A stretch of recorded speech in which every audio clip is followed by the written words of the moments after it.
አፍሪካ ሲባል ድህነት ይባላል። ኢትዮጵያ ሲባል ድህነት ይባላል። ስለምንድነው ድሃዎች የምንባለው? ፔሪዮዲክ ላይ ካለው ኤሌመንት ምንድነው የጎደለው? እኛ ጋር ወርቅ የለም፣ እኛ ጋር ፕላቲኒየም የለም፣ እኛ ጋር ታንታሪም የለም፣ እኛ ጋር ዩራኒየም የለም። ምንድነው የሌለን?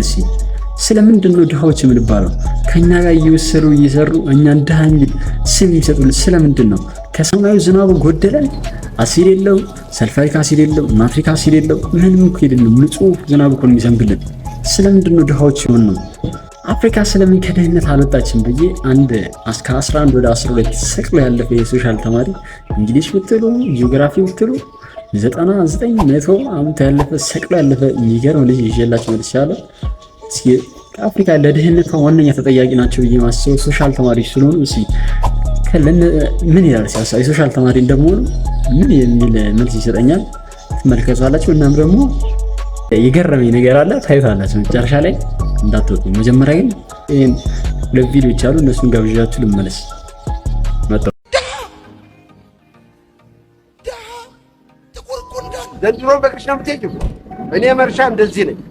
እውነቴን ነው የምልሽ። አንድ ቀን አንቺ እዚህ ውስጥ ገባሽ ማለት የእስከዛሬው ኃጢአትሽ ተደምስሶ መንግስተ ሰማያት ገባሽ ማለት ነው። እንግዲህ ተመልከች፣ ለዚህ መኪና ማስመረቂያ እዚህ ላይ አንድ ድሃ አምጥቶ በላዩ ላይ ብሄር ነበር። ምን ተወኝ? ለምንድን ነው የማታደርጉት? አሁን ማርጉ ነው ዛሬ ከኔ ጋር ሀሳቦችን ለመለዋወጥ እሺ በይኝ።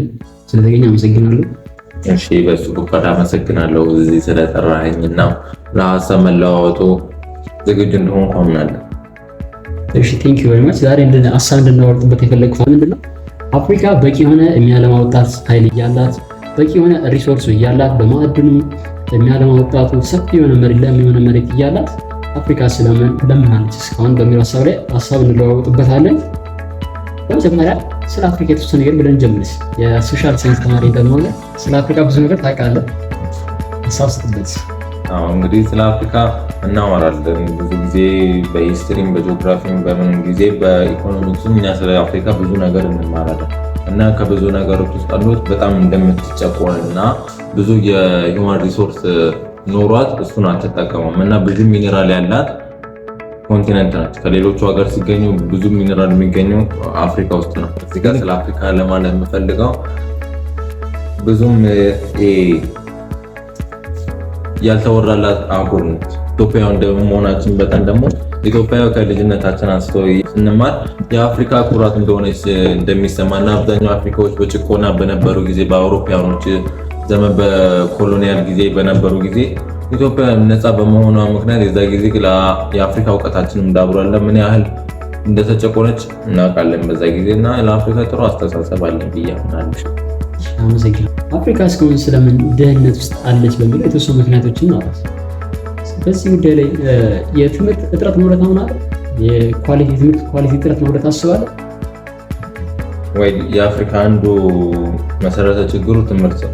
ብዙ ጊዜ ትምህርት በአብዛኛው በአፍሪካ ሀገራት ባለመሰራጨቱ ምክንያት ብዙ ሰዎች ብዙም አያውቁም፣ ብዙም አልተማሩም፣ ዓለም የደረሰበትን የትምህርት ደረጃ አልደረሱም። በዛ ጊዜ ደግሞ በጣም ይጎዳቸዋል። ለምሳሌ አንድ ሰው ብዙም ስለ ኮራፕሽን መጥፎ ነገር ሳይማር ስልጣን ላይ ቢወጣ ኮራፕሽን ቢሰራው ምንም ነገር አይጠየቅም። ምክንያቱም ከስር መሰረቱ ሳይኮተኮት ያደገ ሰውዬ። ስለዚህ ያን ነገር ቢሰራ ምንም መጥፎ ነገር በሱ ቤት አላረገም። የኮራፕሽኑን ለራሱ አድቫንቴጅ ለመጠቀም ይሞክራል። ማለት እዛ ስልጣን ላይ በነበረ ጊዜ ሙሉ በሙሉ ፎከስ የሚያደርገው ያ ሰውዬ ምን ላይ ነው? ራሱና ራሱ ላይ ነው እንጂ ሀገሩ ላይ ወይ ሀገሩን የመለወጠ ምንም ነገር ያደርጋል። ስለዚህ ዋና መሰረቱ የትምህርት ችግር ነው። የትምህርት ጥራቱ በደንብ ስለ ኮራፕሽን እና ስለ መጥፎ ነገር፣ ስለ ሀገር ፍቅር፣ ስለ ፓትሪዮቲዝም ቢያስተምሯቸው የበለጠ ቢነግሯቸው የአፍሪካ ትንሽ የማደግ ቻንስ አላት ብዬ አምናለሁ። በአሁን ሰዓት በአሁን ዘመን በሚደረገው በእኛ ካሪኩለም ለራሱ ከፍተኛ የሆነ የኮረፕሽን ጥፋቶች የኮረፕሽን የሆኑ ስህተቶች እንማራለን። በእኛ አሁን በመጡ መጽሐፎች በአብዛኛው መጽሐፎች የአፍሪካ ትልቁ እና በኢትዮጵያም በአፍሪካም ትልቁ ደሃ እንድትሆን የሚያደርጋት አንዱና አንዱ ፖቨርቲና ኮረፕሽን ናቸው። ኮረፕሽን ሲኖር ፖቨርቲ ይመጣል። ሌላም ነገሮች አዘርፎች ደግሞ ሊመጡ ይችላሉ። ያ ስለ ኤዱኬሽን የሚለው ነገር አፍሪካ ለምን መሬትን ይዛው እስካሁን ድረስ የአፍሪካ ህዝቦች በምግብ እጥረት ይሰቃያሉ። ከውጭ የእርዳታ ድርጅቶች ምግብን ይለምናሉ። ይህ ስለምን ሆነ? እሺ፣ በፈርታይል ጉዳይ እንደምናውቀው አፍሪካ በቴክኖሎጂ ትንሽ ወደኋላ ራቅ ያለች ነች እና በዛ ምክንያት ደግሞ አሁን ሌሎች ሀገሮች እንደምናያቸው ለምሳሌ ዩኤስ እንደምናያት ብዙም ፈርታይል ሶይል የላትም። ግን እንደዛም ሆኖ ቴክኖሎጂውን በመጠቀም ያንን ሶይሉን በቴክኖሎጂ አድቫንስ አድርጋ ባዮ ቴክኖሎጂ ምናምን በመጠቀም ሶይሉን አርቲፊሻሊ ፈርታይል በማድረግ ይጠቀሙበታል። የአፍሪካ አንዱ ችግሩ ምንድነው? ፈርታይል ሶይሉ ኖሯት አጠቃቀሙ ነው የሚጎዳት ማለት ነው። ለምን ብትል አንድ ቴክኖሎጂ የላትም፣ ሁለት ደግሞ ምን አለ ኢንቫይሮንመንቱ አለ። ኢንቫይሮንመንቱ በተለዋወጠ ቁጥር ብዙ ችግር ሊመጣ ይችላል። ለምሳሌ ምን አለ አብዛኛው ጊዜ በአፍሪካ የሚከሰተው በዜና የምንሰማው ፍሉድ ወይም ጎርፍ የምንለው ማለት ነው። ጎርፍ በመጣ ጊዜ ምን ያደርጋል? እንዳለ ሰብሉ ምናምን ይዞት ይሄዳል። ግን አፍሪካ ትንሽ በቴክኖሎጂ ላቅ ብትኖረው ምን ትሰራለች? እርከኖች እንደሚባለው የጎርፍ መቆጣጠሪያዎችን እነሱን መስራት ይቻላል። ግድቦችን ሰርቶ እንደመጠቀም እንደሱ ማድረግ ይቻላል። በቴክኖሎጂ ትንሽ ወደኋላ ራቅ ስላለ እና አጠቃቀሙ ስለማንችል ማለት ነው። አሁን ላይ ምንድነው እያሉ ያሉት? ዲቨሎፕ የሆኑ ካንትሪዎች እዚህ ዲቨሎፒንግ ካንትሪዎች ጋር እየመጡ እኛ እንስራላችሁ ነው የሚለው። ይሄ እንትኑ ላይ ማለት ነው መሬቱ ላይ እኛ እንስራና እናልማውና ለኛ ሽጡልን ማለት ነው። ለዚህ ችግር እንዳይኖር ያደርጋሉ በዚህ ላይ። ስለዚህ ምንድነው እዚህ ትሬዱ ላይ ወሳኝ አሁን ገቢውን ማን ነው የሚወስነው? ገዢው ነው፣ ሻጩ ሳይሆን ገቢው ነው የሚወስነው። አሁን እኔ አልምቼ አንተ በምፈልገው ዋጋ ነው የምሸጥልህ። እኔ በምፈልገው እኔ ትርፋማ አልሁን አንተ ምንም አያገባህም ማለት ነው። አንተ የምትለው ሐሳብ። ስለዚህ አንዱ የሚጎዳት ደግሞ ይሄ አፍሪካ እሱ ነው። ይሄ ራሱ ሪሶርሷን ለዴቨሎፕ ሀገሮች እየሰጠች ራሷን የምታጋለጥ። ሌላው ደግሞ ትሬድ ግሎባል ላይ ያለው ትሬድ ኤድ ዴቤት የምንለው ደግሞ እሱ በጣም አፍሪካን ከሚጎዳት ውስጥ መካከል አንዱ ነው። አሁን አንድ ሀገር የሆነ ኢንፍራስትራክቸር ለማሰራት አንድ ብዙ እንትን ትበደራለች፣ ከዓለም ባንክ ትበደራለች። ከዛም በኋላ ግን ያን ከተበደረች በኋላ ያንን ለመመለስ ደግሞ ገና ትሰራለች። ሰርታ ገና እየመለሰች ነው ማለት እድገት የለም ማለት ነው። የምትሰራው እንዳለ ወዲህ ነው የሚሄደው፣ ወደ ተበደረችው ነው የሚሄደው። ስለዚህ እዛ ጋር ምን ይደረጋል? ኢንፍራስትራክቸሮች አይኖሩም፣ አገሪቷ አታልግም እና ደግሞ ግብሩ በጣም ከፍተኛ በመሆኑ ህዝቦቹ ደግሞ ኑሮ እንትናቸው ሁኔታቸው በጣም የተዳከመ ይሆናል ማለት ሀገሪቷ ብድር ላይ በመሆኗ ምክንያት። አሁን ለምሳሌ ዚምባብዌን ብንመለከት ምን ይላል አንድ አስተማሪያችን? አንድ ሳሙና ለመግዛት አንድ መዳበሪያ ብር ይዘው እስከሚሄድ ደረጃ ነው የሚደርሱ። በጣም ከምንዛሬው እንትን ከማለቱ የተነሳ ማለት ነው ከማለቱ የተነሳ ምክንያቱም እሷ በማዕቀብ በተጣለባት ምናምን ቁጥር እና ይሄ ዚምባብዌ ላይ የደረሰው ችግር በቅርቡ ሁሉም አፍሪካ ላይ የሚደርስ ይመስለኛል። ይሄ ከብድር ካልወጣ ራሳቸው ካልሆነ የሚደርስባቸው ይመስለኛል። እና ትልቁ ችግሩ አንዱ ምንድነው ብዬ ማምነው ብድር ነው። ኢትዮጵያ የኛ ሀገር ለራሱ በጣም በብዙ ቀልድም እንደምትሰማው ሁሌ ትበደራለች። በጣም ተበዳሪ ሀገር ነች። እና እሷም አሁን ይሄው ለመመለስ እየሞከረች ነው። ብዙ አሁን አባይ በመጨረሱ ምክንያት ደግሞ ይመለሳል ብዬ አስባለሁ። እና የአፍሪካ ከብዙ ችግሮቹ መካከል ለማድረግ የሚገታቸው ብድር ነው። ሁለተኛው ደግሞ እንትን ነው ኤድ ነው። ከውጭ የሚገቡ የሆኑ እንደ እርዳታዎች ማለት ነው። እርዳታዎች በጣም እንትን እዛ ላይ በጣም ነው እንትን የሚደገፉት እንደ ፓራሳይት ሆነው እዛ ጋር እንትን ኤዱን ብቻ ነው የሚጠብቁት። ሰው እርዳታ እንዲጠብቅ ሰርተው ከመለወጥ ይልቅ እሱ አለ አሁን ራሳቸው ኤድ ይጠብቃሉ። ሁሉ ሰርተው ከመለወጥ ይልቅ ኤድ እየጠበቁ ራሳቸውን ይጎዳሉ ማለት ነው። ኤዱም ጥሩ ነው መጥፎ ነው እያለን አይደለም፣ ግን አንዳንድ ጊዜ ሲበዛ ጥሩ አይደለም። ራስን ወደ አለመቻል ድረስ ያደርሳል እያልኩ እና ኤዱም እንደ የቀይ መስቀል የዩኤን ኤዱ እንዳለ ሆኖ ቢቀጥል አሪፍ ነው፣ ግን ባይበዛም ጥሩ ነው። ምክንያቱም በችግር ውስጥ ነው ሰው የበለጠ እንትን ዲቨሎፕ የሚሆነው። ከዚህ ከኮምፈርት ዞኑ አብዛኛው ሰው ሲባል ሲወጣ እንዳለ ወደ ስራው የሚገባ ይመስለኛል በእኔ አስተያየት። አሪፍ ገለጻ ነው ያደረክልኝ። አፍሪካ ያለ ብድር መኖር አቅሙ አላት እንደማስበው። አፍሪካ ያለ ብድር እሱ ትንሽ በአሁኑ ሰዓት ላይ ይከብዳል። አፍሪካ ፖቴንሻሉ ያላት ይመስለኛል። አሁን ያለ ብድር ምንም ብድር ሳታገኝ መኖር ፖቴንሻሉ ያላት ይመስለኛል። አንተ ምን ታስባለህ? ምክንያቱም በቂ የሆነ የበለጸገ መሬት ካላት በቂ የሆነ ሪሶርስ ሚነራል ሪሶርስ ካላት ከብድር ነፃ ሆነ የማትኖርበት ምክንያት ምንድን ነው? የዓለም 30% የሚሆነው የሚነራል ሪሶርስ ያለው አፍሪካ ውስጥ ነው። 30% ማለት እንግዲህ በጣም ከፍተኛ ነው። ይሄ የሚያክል ሪሶርስ ይዞ ከብድር ነፃ ሆኖ መኖር አይቻልም? ከብድር ነፃ ሆኖ ይቻላል። በተለይ ይሄ ውስጥ ያሉትን ሚነራሎችን በሰፊሽንት በሆነ አድኬት በሆነ መንገድ ከተጠቀሟቸው እያንዳንዱ ሀገሮች በራሳቸው ምክንያት በራሳቸው አሁን ኢትዮጵያ ውስጥ ብዙ ሚነራሎች አሉ፣ ግን ማንም አያወጣቸው እንዳለ የሆነ ነገር ነው የሚጠብቁት እሱ ፖለቲካ ውስጥ ላለመግባት ማለት ነው። እና ብዙ አፍሪካ ሀገሮች ውስጥ አይጠቀሙትም፣ አያወጡትም ያንን ሚነራሎቹ። ለምን አንድ ሚነራል እናውጣ ሲሉ ታውቃለህ ከውጭ ምን አይነት ማዕቀብ እንደሚደርስባቸው ከብዙ ሀገሮች። ያንን እናውጣና እንጠቀም ቢሉ በጣም ትርፋማ ነው የሚሆነው አፍሪካ ማለት ነው። እና በድሮ በኮሎኒያል ጊዜ በጣም አውሮፓዎች በጣም ነው የመጠጡት አፍሪካ ማለት ነው።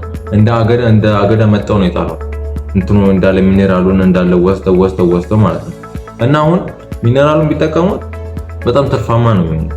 ግን መቼ ነው የሚለው ጥያቄ ደግሞ ይመጣል። ከዛም በኋላ በማን ነው የሚወጣ ይላል። ከዛን ደግሞ ማን ነው የሚደግፈው ይላል። አንድ ከውጭ የመጣ ድጋፍ ከመጣ ያ ምድር የሚወስደው ግማሽ ፐርሰንቱን ይወስዳል። አሁን ቻይና የሆነ አንድ የአፍሪካ ሀገርን አንድ ኦይል ላውጣልሽ ካለች እሺ ካለች 75% ለኔ ነው 25% ለአንቺ ነው በሚል ትርፋማነቱ ይቀነሳል። የዛ ነገር ማለት እንጠቀም ተባብለው የኔ ነው በኋላ መጨረሻ ላይ መምጣቱ ስለማይቀር ማለት ነው። ያ ነገር ይመስለኛል የአፍሪካ ወደ ኋላ ከመቅረቷቸው አንዱ ምክንያት መሰረት የኢንዶመንቱን ባለመጠቀማቸው ነው። ያላቸውን የተፈጥሮ ጸጋዎችን ባለመጠቀማቸው ለችግር ያደረጋቸው። አፍሪካ በጣም ፈጣን የሆነ የህዝብ ቁጥርን እድገት ያሳየች ነው። እንግዲህ በቅርብ ጊዜ እንደሚገመተው እስከ 2.5 ቢሊዮን ይደርሳል ተብሎ ይገመታል የአፍሪካ የህዝብ ቁጥር። እና ይሄ ፈጣን የህዝብ ቁጥር እድገት ለአፍሪካ ድህነት ምክንያት ሆኗል ብለህ ታስባለህ? እና ደግሞ እንደ መደምደሚያ አድርገህ የመጨረሻ አንድ ሀሳብ እንድትሰጠኝ የምፈልገው አፍሪካ ከድህነቷ እንድትወጣ ትክክለኛ ሶሉሽን መፍትሄ ይሆናል ብለህ የምታስበውን ሀሳብ ብትገልጽልኝ ደስ ይለኛል። የአፍሪካ ውስጥ የፖፑሌሽን መብዛቱ በጣም ችግር ሆኖ ብዬ አስባለሁ። ለምን ሲባል ብዙ ሰዎች ሲበዛ እንደ አቅሙ መጠን ነው የሚታየው። አንድ ሀገር ደሃ ከሆነች ያ በጣም ብዙ ህዝብ ካላት ያንን ሁሉ ህዝብ ማስተዳደር አችልም። ለሁሉም ህዝብ የስራ እድል መስጠት አችልም። ሁሉን ህዝብ መመገብ አችልም። ለሁሉም ህዝብ ደግሞ ኢንሹራንስ መስጠት አልችልም። ወይ የኑሮ ኢንሹራንስ ወይም ያ ሰው ሎንጊቲቪቲ ሊኖረው አይችልም። እዛ ሀገር ላይ እንደ ሀገሩ ማለት ነው ይወሰናል። ስለዚህ ያቺ ሀገር እንደ አቅሟ ነው የሚወሰነው የፖፑሌሽኗ ማለት ነው። ፖፑሌሽኗ ከበዛ እና ሀገሪቷ አቅም ካላት ያ ነገር ይቻላል፣ ምንም ችግር የለም። መንግስት ሁሉም ነገር ኤድ ያደርግላቸዋል ለህብረተሰቡ። ስራ ይኖራል፣ ኤምፕሎይመንት ይኖራል እና ደግሞ የሎንጊቲቪቲም ይኖረዋል። ሰዎቹ በደንብ በፕሮስፐር ሆኖ መኖር ይችላሉ። በሌላ ደግሞ ስናየው አፍሪካ ውስጥ በጣም የማይቆጣጠር የሆነ ፖፑሌሽን ያለው ማለት ብዙ ጊዜ ሴቶቹ እንደምታያቸው የመውለድ እንትናቸው ከ15 እስከ 49 እስከ 40 የሆነ በአመታቸው በመውሊድ አመታቸው በጣም ብዙ ልጆች ነው የሚወልዱት። እና በአፍሪካ ሀገሮች ደግሞ ብዙ ጊዜ እርሻ መሬት ስላለ ያ የእርሻ መሬቱን እንዲያገዝ ወላጆቻቸው እንዲያገዝ ልጆች ይወለዳሉ። በአንድ ቤተሰብ እስከ 4 ልጅ የሚወለድ ይደርሳል በየአንድ አፍሪካ ውስጥ ያሉት ማለት ነው። እኛ ሀገር ውስጥ በምንመለከተው ወደ ገጠር አካባቢ አንድ ትንሽ ልጅ አላት የምትባለው ሴት 5 ልጅ አላት እና እሱ ነገርም አንድ ያጠቃታል። የመውሊድ ቁጥጥር አንድ የለም እና ሴት ልጅ ደግሞ ዝም ብላ በቃ የልጆች አምራች ነው የሚባል ነገር አለ። የቤተሰብ ፕላን አለመጠቀም እሱ ነገሮች በጣም አፍሪካን እንዳታደግ ያደርጋታል። ወይም አሁን ብዙ አውሮፓ ሀገሮችን ብትመለከታቸው እነ ጀርመን ምናምን እነ ዩሮፕ ሀገሮች በጠንቀኖች የምትላቸው ሀገሮች ከወለዱ ወይ 3 ነው ወይ 2 ነው ማክሲመም ከወለዱ ማለት ነው። ኢኮኖሚያቸውን መሰረት ያደረገ እንደ ኢኮኖሚያቸው ነው። እዚህ አፍሪካ ሀገር ብታያቸው በጣም ከኢኮኖሚያቸው ጋር ይገናኛል። ልጁ 11 ነው ደሞዙ 1 ነው እንደሚባለው ማለት ነው። በእድሉ ያልጋር የሚለው እንደሱ ስለሆነ እቺ በጣም እንትን ቻሌንጅ ሂንደር ይሆናል ለአፍሪካ እንድታደግ ፖፑሌሽኑ ማለት ነው። ፖፑሌሽኑ ኖሮ ኢኮኖሚ ቢኖር ያ ጥሩ ነው፣ አንድ ላይ ይሄዳሉ። ግን ህዝቡ ጨምሮ ኢኮኖሚው ከሌለ ደግሞ በጣም ይከብዳል። ህዝቡን እንዴት ታስተዳድራለህ? ህዝቡ እንዴት ይኖራል? ህዝቡ በምን አይነት መንገድ እንድልታኖረው ነው እንትን ከሆንክ ማለት ነው። ይሄ የቤተሰብና የሀገር አንድ አይነት ነው። አሁን አንተ አንድ ቤተሰብ ኖሮ ደሞዝ ከ500 ብር ሆኖ 11 ልጅ ቢኖርህ አስበው ለዛ ሁሉ ልጅ ምን እንደምታደርግ ማለት ነው። ፈጣሪ ካልረዳክ በስተቀር ምንም አትሆን። ሀገርም እንደዛው ነች። በሀገር ሲሆን ትንሽ ደሞዝ ሀገሪቷ ትንሽ ኢኮኖሚ ኖሯት ጂዲፒዋ በጣም ትንሽ ሆኖ በጣም ብዙ ፖፑሌሽን ካላት እንዴት ልታስተዳድር ነው? ወደ ምን ትገባለች? ወደ ብድር ትገባለች፣ ወደ ተለያዩ ኤር ትገባለች። በዛ ነገር ደግሞ ያቺ ሀገር በጣም ስለምትጎዳ ለማደግ ደግሞ በጣም ይከብዳል ያ ነገር እና ፖፑሌሽኑ በጣም ትልቅ ቻሌንጅ ነው። ከፖቨርቲ ከሊደሮቹ ከኮረፕሽን ውጪ ቀጥሎ ትልቁ ሂንደር የሚያደርጋት ነገር እሱ ነው ብዬ አምናለሁ። ደግሞ ለአፍሪካ እንደኔ አስተያየት እንደኔ ተማሪ አንድ እንዳልተመረቀና የ12ኛ ክላስ ገና እንዳልተፈተነ ሰው ሳያው ያ ብዙ ጊዜ እንደምንሰማው የአፍሪካ ችግሩ አንዱ ሊደር ነው። ብዙ ጊዜ ሊደሮቹ ምንድነው በኮረፕሽንም ይያያዛሉ፣ በሌላ ነገር ይያያዛሉ። ሊደሮች አሁን በብዙ ጊዜ አፍሪካ ውስጥ በጣም ታዋቂ ሊደሮች የሚባሉት እነ ኔልሰን ማንዴላ እነ ጆሞ ኬንያታ ምናምን የሚባሉ እነሱ ለህዝባቸው ታማኝ የሆኑ ሰዎች አሉ። በአሁን ሰዓት ግን ያሉት ሊደሮቹ ፎከስ የሚያደርጉት ራሳቸው ላይ ነው፣ ሀገራቸው ላይ አይደለም። ለምን መሰለህ? አሁን ስናየው አንድ ሀገር ራሴን ሙሉ ለሙሉ ልቻል ብትል ብዙ አይነት ማዕቀብ ይጣልባታል። አሁን ለምሳሌ በአሁን ሰዓት ያለው የቡርኪና ፋሶ ፕሬዝዳንት አለ። እሱ አሁን ሙሉ ለሙሉ በቃ በራሱ ነው እየሄደ ያለው ምንም ነገር ሳይፈጠር ሳይገታው ሁሉም ነገር ኤድ ምናምን እንትን ትቶ ማዕቀብ ለራሱ አሁን እየተጣለበት ነው መሰለኝ እንጂ አልሰማሁትም። እና እሱ አሁን ምንድነው ያደረገው? በቃ አፍሪካን እንትን ሊለውጥ ነው በቃ እንደ መሪዎቹ አሁን ለምሳሌ እንደ ጋዳፊ እንዳሉት መሪዎቹ እነሱ እንዳሉት አሁን ቻሌንጅ ይገጥማቸዋል። ምክንያቱም አንድ እዚህ የሐሰት ዓለም ላይ እውነተኛ ስትሆን ሐሰቱ እንዳለ አንተ ላይ ነው የሚመጣበት እና አሁን እንደነ ጋዳፊ ምናምን አፍሪካ ራሷን በራሷ ትቻል የሚሉ ሐሳቦች ሲመጣ ከሩቅ ምስራቅ ከሩቅ የሚመጡ ሐሳቦች አሉ ራሷን እንዳትገዛ አፍሪካ ማለት ነው። እና እሷ ላይ መጥቶ አፈንተን ሊደሮቹ ምናምን እንዳለ ቻሌንጅ ውስጥ ያስገባቸዋል።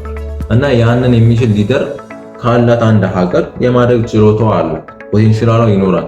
ለምን ዋይዝ ከሆነ ያ ሰውዬ በደንብ የሚያስብ ከሆነ እና ከራሱ አልፎ ለሀገሩ ራሱን አሳልፎ ከሰጠ ማድረግ ትችላለች ብዬ አስባለሁ። ለሌላ የምፈልገው አፍሪካ በታሪክ ለኛም ደስታችን ነው። ምክንያቱም እኛ እስካሁን የተጨቆነ ህዝብ መከበር አለበት ብዬ አምናለሁ እና ያ ቀን ደግሞ ይመጣል ብዬ አምናለሁ። ሁሉም ሰው ተጨቆኖ አይውልም ማለት ፈጣሪ ሁሉም ነገር ይቀይራል። የተጨቆነ ሁሉ አይጨቆን የሚከብርበት ጊዜ ይመጣል ብዬ አምናለሁ።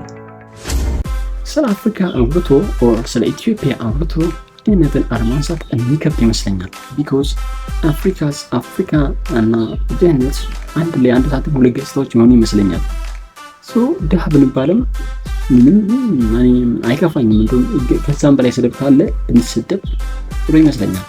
ቢኮዝ የሚገርም መሬት ይዘን የሚገርም መሬት ይዘን በቂ የሆነ ሚነራል ሪሶርስ ኖረን ወጣቶች በቂ ሁሉ ነገር በቂ ሆኖ እያለ መጠቀም ሳንችል መጠቀም ካልቻለን ምንም የሌላቸው አሁን እነ አረብ ሀገሮችን መመልከት እንችላለን። ምናልባት ግፋቢል ወርቅን ያላቸው ነዳጅን ያላቸው ያን ነገር ይዘው እኛ ከዛ ምንም ሳይጎለን በድህነት ውስጥ ካለን ድሃ ብንባል ምን ቅር የሚያሰኘው? እንደውም ከዛ በላይ ስድብ ካለ ይገባናል እንጂ እኛ ምግብ እንላለን፣ ወደ እነሱ እንሰድራለን። ድሃዎች ቢሉን ለምን ይከፋለን? ድሃዎች እኮ ነን። ግን አፍሪካ በሆኑ ድሃ ነች? አፍሪካ ድሃ አይደለችም። ድሃ ያልሆነው መሬቷ ነው። ህዝቧ ግን ድሃ ነው። ለምን? መሬት ያሰጠውን ነገር በአግባቡ መጠቀም አንችልም። ህዝቦቿ የአስተሳሰብ ድህነት አለብን። የተሰጠን ነገር በአግባቡ ለመጠቀም የሚያስችል ከዘመኑ ጋር እኩል የሚሄድ አይምሮ ያለን አይመስለኝም። ወደኋላ የቀረ አይምሮ የድሮ ፈረኞቹ ያኔ ጥሎት የመጣ አስተሳሰብ ያለን ይመስለኛል። ገና እዛ እውነትም ግን እኛ ከስንት ነው እንደመጣ ነው ያስብላል እኮ ቢኮዝ አሰራራቸውን ሁሉ በዘር መጋጨት በብሔር መጣላት ሰው ኤአይን መስራት ጀመረ። የትና የተጠረቁ ሄዷል እኮ እንዴ! እኛ እኮ በዘር ገና እኮ ስለ የዘር የጎሳ ላይ እኮ አልወጣንም እስካሁን ድረስ እንዴ! ቀስ ብሎ እኮ አሁን ከትንሽ ጊዜ በኋላ እኮ አፍሪካኖች የሚሰራቸውን ሮቦቶች በእንትን ብሔር ስለተሰራ ይሄ ብሔር ነው በሚል በዛም መጋጨታችን እኮ አይቀርም። ይሄ ደሃ አስተሳሰባችን እኛ ማይለይ ከሆነ ማም ሶሻል የሰጣቸውን አይዲያዎች በሙሉ እጋራለሁ፣ እስማማለሁ። አፍሪካ እንድታድግ ምኞቴ ነው። መጨረሻ ላይ አስገራሚ ወዳልኳችሁ ኢንፎርሜሽን ልስጣችሁ። እዚህ ስለ አፍሪካ አንዳንድ አስገራሚ መረጃዎችን ሰጣችኋለሁ ብዬ ነበር። አፍሪካ እስኪ አንዳንድ የሚነራል ሪሶርሶች ዓለም ላይ በጣም ተፈላጊ የሆኑ ሚኒራሎች ኮንቴን ይዘቷል ልንገራችሁ። እስካሁን ለምሳሌ አፍሪካ የፕላቲኒየምን 80 እስከ 90% የሚሆነው ፕላቲኒየም የሚገኘው አፍሪካ ውስጥ ነው። 80 እስከ 90% የሚሆነው ፕላቲኒየም፣ ኮባልት ከ40 እስከ 70% የሚሆነው ይዘቱ አፍሪካ ውስጥ አለ። ከ40 እስከ 70%። ጎልድ ስንመለከት ከ10 እስከ 20% የሚሆነው ጎልድ ያለው አፍሪካ ውስጥ ነው። አልሙኒየም ብንመለከት ከ30% በላይ የሚሆነው አልሙኒየም የሚገኘው አፍሪካ ውስጥ ነው። ዩራኒየም የጦርነቶች ዋነኛ ተጠያቂ የሆነው ሚኒራል ዩራኒየም ከ30 እስከ 40% የሚገኘው አፍሪካ ውስጥ ነው። ስፔሻሊ ሳውዝ አፍሪካ፣ ናሚቢያ አካባቢ በሰፊው ይገኛል። እንደነ ማንጋኔዝ ብንመለከት ከ40 እስከ 70% የሚሆነው ማንጋኔዝ የሚገኘው አፍሪካ ውስጥ ነው። እንግዲህ አፍሪካ ይሄ ሁሉ ነገር ይዛ ነው ድሃ የሆነች እና ድሃ ተብለን ብንሰደብ ያንሰናል። ይህን ኮሜንቶች ላይ እንድታስቀምጡ ነግራችኋለሁ። አመሰግናለሁ። ሰብስክራይብ ማድረግ እንዳትረሱ፣ ላይክ ማድረግ እንዳትረሱ። ቴንክ ዩ ቬሪ ማች